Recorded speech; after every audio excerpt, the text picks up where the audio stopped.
老婆，原來阿 Ken 啊，佢背住阿澤喺外邊有第二條仔㗎。我知啊，我同阿澤一齊見到㗎。聽到啦，3對1，冇嘢講啦嘛。阿澤，你嬲唔嬲阿 Ken 咧？係你自己嘅選擇。不過既然你都同人講咗分手咯，人哋去識下其他男仔都無可厚非啫。咦？似乎形勢逆轉，2對2喎。老婆，你點可以咁講㗎？我哋作為佢哋嘅長輩，我哋應該以身作則㗎。以身作則，憑你定係憑我啊？嚇，你自己睇。姐夫，點解你會同另一個女人一齊㗎？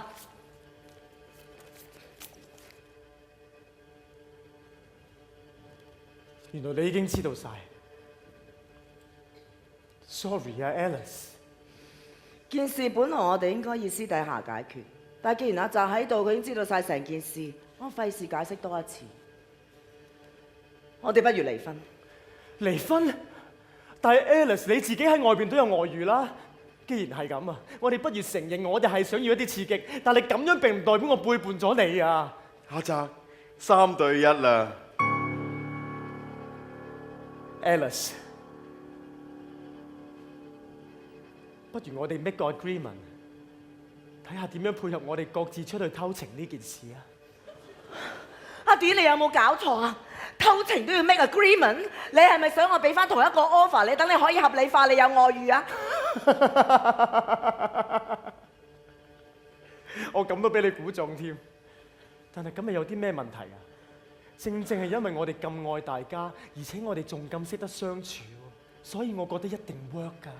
我贊成喎，總好過有啲 couple 明知對方出去偷食，仲要詐唔知，咪仲假同埋仲變態。與其係咁啊，不如我哋離婚。係因為你需要一個老公，而我亦都需要一個老婆。就算我哋離咗婚之後，再揾個第二個，結果咪又係差唔多。既然係咁，我哋不如繼續喺埋一齊，然後接受大家可以出去偷情，咁咪仲好。最重要嘅係，我愛你啊 ，Alice。點可以咁㗎？感情出現問題，咪應該正面去解決嘅咩？點會用埋啲咁嘅旁門左道㗎？個個係咁，呢個世界會變成點啊？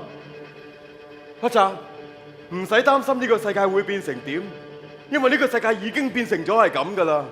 你唔見嘅咩？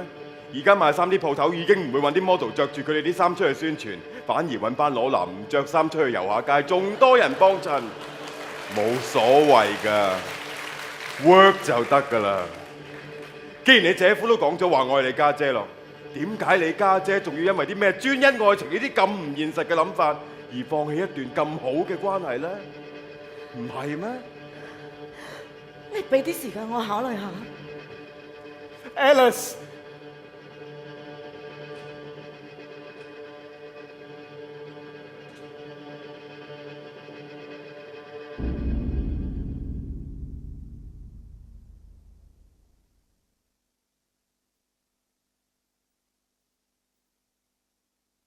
阿澤，我已經好 honest 咁將我心裏邊嘅諗法話咗俾你聽，你係咪仲要懷疑我對你嘅愛啊？